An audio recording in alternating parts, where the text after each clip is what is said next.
안녕하세요. 새손비누의 역사 스토리 채널에 오신 것을 환영합니다. 오늘은 새손비누의 역사 클래스 중학교 3학년 역사 1단원 선사문화와 고대 국가의 형성 1차 시 선사문화와 고조선에 대해 배워볼 겁니다. 그 전에 구독과 좋아요를 눌러주시면 감사하겠습니다. 지금으로부터 약 70만 년 전 우리 한반도의 구석기 시대가 시작됩니다. 구석기 시대의 생활 모습을 살펴봅시다. 우리는 가정에서 직접 음식을 조리해 먹거나 식당에서 식사하거나 배달을 시키는 등으로 음식을 구하죠.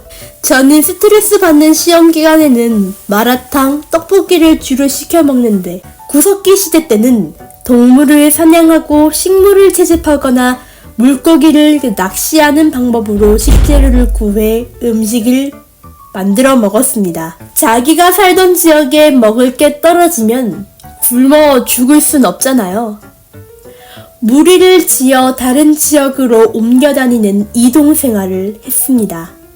구석기 시대 사람들은 동굴이나 바위 그늘, 막집에 거주하였고 모두가 평화로운 평등사회였습니다. 근데 인간은 역시 도구를 사용해야 편하죠. 구석기 시대의 대표적인 도구는 돌을 깨뜨려 만든 뗀석기인데요. 하나의 석기를 여러 용도로 사용했으나 이후 더욱 정교하고 다양한 석기를 제작하게 됩니다. 또 사람이 죽으면 그 시체를 매장하고 동물의 뼈나 뿔을 이용해 사냥의 성공과 풍요로운 식량 획득, 무리의 번성기원을 위한 예술품을 제작하기도 했습니다. 개인적으로 뼈랑 뿔로 만들어진 예술품은 뭔가 무서워서 별로 안 좋아하는데 구석기 시대 사람들만의 감성이 있네요. 구석기 시대의 대표적인 유적지로는 평안남도 상원의 검은모르 동굴, 경기도 연천 전곡리, 그리고 충남 석장리 등이 있습니다. 이후 약 1만 년 전 빙하기가 끝나고 기후가 따뜻해져 거의 오늘날과 비슷한 자연환경이 형성되어 사슴처럼 작고 날쌘 동물이 등장하게 됩니다. 네, 한반도에 신석기 시대가 열린 것입니다. 그러면 신석기 시대의 생활 모습을 살펴볼까요? 구석기 시대와 마찬가지로 사냥과 채집을 하였고 기후의 발달로 농경과 목축을 시작하게 되었습니다. 이를 바탕으로 자연스레 자신의 땅이 생기니 이제 더 이상 이동 생활을 하지 않고 강가, 바닷가에 움집을 지어 정착 생활을 하게 됩니다. 정착 생활을 하면서 서서히 마을이 형성되었고 모두가 평화로운 평등사회였습니다. 사슴 같은 작고 날쌘 동물들이 변성하여 이전보다 더 정교한 도구를 제작하게 되었으며 구석기 시대의 돌을 깨뜨려 만든 뗀석기가 아닌 돌을 갈아서 만든 간석기를 사용하게 됩니다. 돌낫, 돌보습, 곡식을 갈기 위한 갈돌과 갈판, 옷이나 그물을 만들기 위한 뼈바늘과 가락바퀴, 음식 조리와 식량 저장을 위한 토기를 만들었는데 빗살무늬 토기가 대표적입니다. 여러분은 어떤 종교를 믿고 계시나요? 지금의 기독교, 불교처럼 신석기 시대에도 종교가 발달하는데요.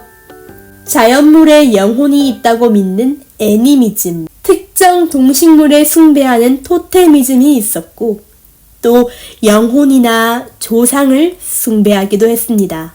지금의 예쁜 다이아 반지, 목걸이, 팔찌를 착용을 하죠. 네, 그때도 장신구를 제작을 했었는데요.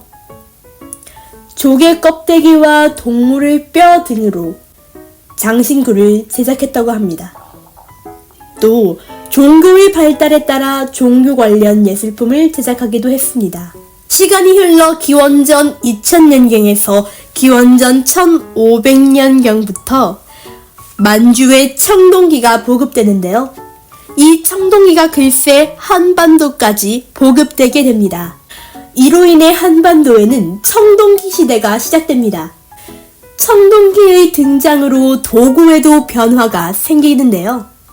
아쉽게도 청동기는 귀하고 다루기 어려워서 주로 지배층들의 장신구, 거울, 방울 등의 제사용 도구로 사용되었습니다.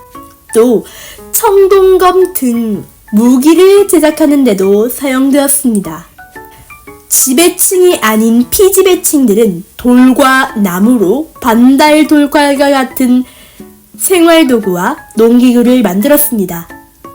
또 신석기 시대와 마찬가지로 음식을 만들고 저장하려고 민무늬 토기와 미송리식 토기 등의 토기를 제작했습니다.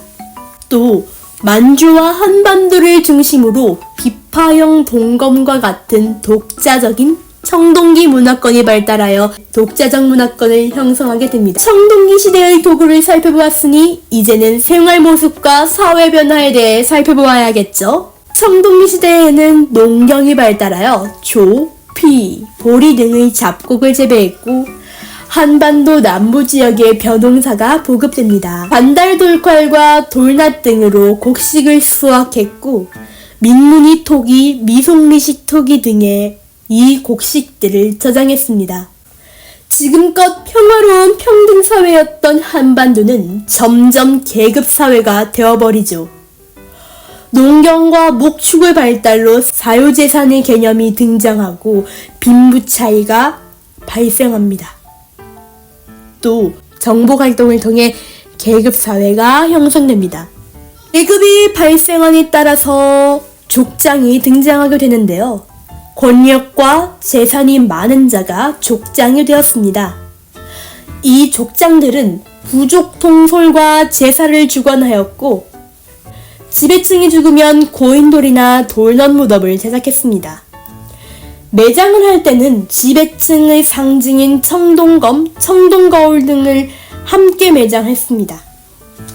청동기 시대 때 형성된 마을은 농사와 전쟁에 유리한 나지막한 언덕에 형성되었고 사각형이나 원형의 음집이 제작되었습니다. 이후 아주 많은 시간이 흘러 한반도에 나라가 등장합니다. 이 나라는 바로 고조선인데요. 한반도의 최초의 국가 고조선은 기원전 2333년 만주와 한반도의 서북부에서 청동기 문화를 바탕으로 단군 왕검이 고조선을 건국합니다. 단군은 제사장을 뜻하고 왕검은 정치적 지배자를 뜻하죠. 그러면 단군의 건국 이야기, 고조선의 건국 신화 이야기를 들려드리도록 하겠습니다. 옛날에 환인의 아들 환웅이 자주 인간 세상에 관심을 두었다.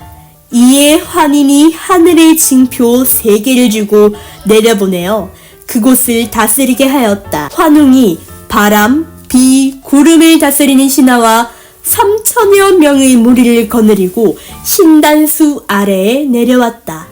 그리고 360여 가지나 되는 인간의 일을 다스렸다. 곰과 호랑이가 사람이 되게 해달라고 빌었다.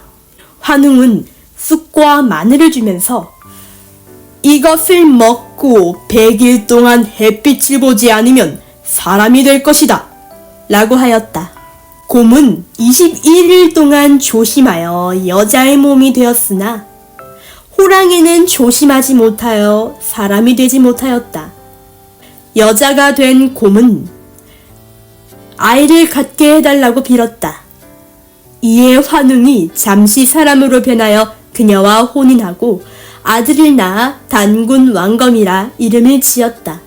단군 왕검은 중국의 요임금이 왕위에 오른 지 50년이 되는 해에 평양성에 도읍하고 비로소 조선이라 일컬었네. 이 건국신화를 통해 고조선은 농경사회였다는 것을 알 수 있고 널리 인간을 이롭게 한다는 홍익인간의 건국이념을 가지고 있습니다. 또 하늘의 제사를 지내는 권한과 현실 정치를 담당하는 권력이 분리되지 않고 한 사람에게 모두 집중된 정치체제, 즉 재정일치사회였다는 것을 알 수 있겠습니다. 이후 시간이 흘러 기원전 5세기 무렵 만주와 한반도에 철기 문화가 보급되어 고조선은 이를 바탕으로 농업이 크게 발달하였고 기원전 4세기경 왕이라는 칭호를 사용하게 됩니다. 또 기원전 4세기 후반에는 중국의 연과 대등하게 맞설 정도로 성장하게 되죠.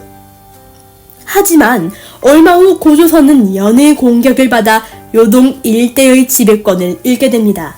이후에는 중심지를 한반도 서북부 지역에서 다시 세력을 키워나가게 되죠. 긴 시간이 흘러 기원전 2세기 무렵 중국의 위만이 자신의 무리를 이끌고 고조선에 망명해 옵니다. 위만은 당시 왕이었던 준왕의 신임을 얻고 국경을 지키고 있다가 점차 세력을 키워 고조선의 왕위를 차지합니다. 위만 왕조 시기 고조선은 본격적으로 철기 문화를 수용하였고 그 결과 고조선 사회의 농업은 이보다 더 크게 성장하게 되었고 주변 지역을 정복하면서 점차 세력을 넓혔습니다. 또한 중국의 한과 한반도 남부의 여러 세력 사이에서 중개무역을 하면서 다량의 이익을 얻게 됩니다. 그러면 고조선의 사회의 모습은 어땠을까요? 왕을 비롯한 지배층과 피지배층으로 분열이 되어 계층이 분화되었고 사회 질서를 유지하기 위해 발조법이라는 법률을 만들었습니다. 이 중 3개의 조항이 아직까지 오늘날에도 전해진답니다. 그 내용을 살펴볼까요? 1. 사람을 죽인 자는 사형에 처한다. 2. 남에게 상해를 입힌 자는 공물로 배상하게 한다. 3.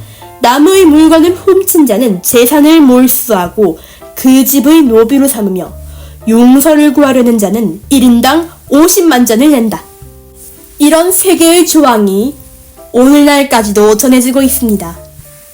우리는 이 조항을 통해 고조선은 계급, 농경사회였고 개인의 생명과 재산을 중시하였고 사유재산을 인정하였다는 등의 특징이 드러납니다.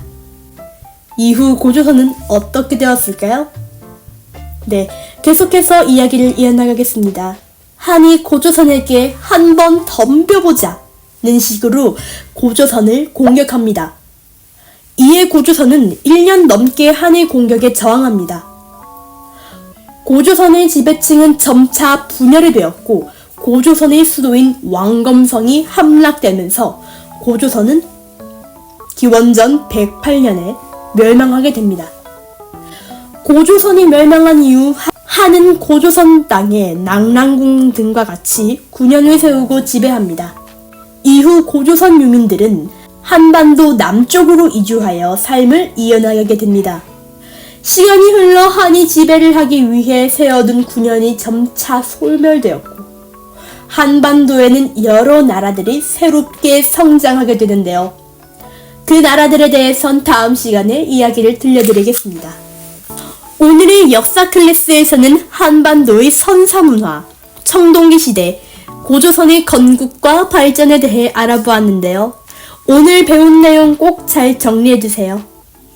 구석기, 신석기 시대를 비교하는 문제가 많이 나오니 꼭 알아두시고 다음 시간에는 한반도의 여러 나라의 성장에 대해 배워보도록 하겠습니다. 오늘의 역사 클래스도 도움되셨다면 새손빈의 역사 스토리 채널 구독과 좋아요는 무료이니 꼭 눌러주시고 다음 영상에서 또 만나요. 안녕!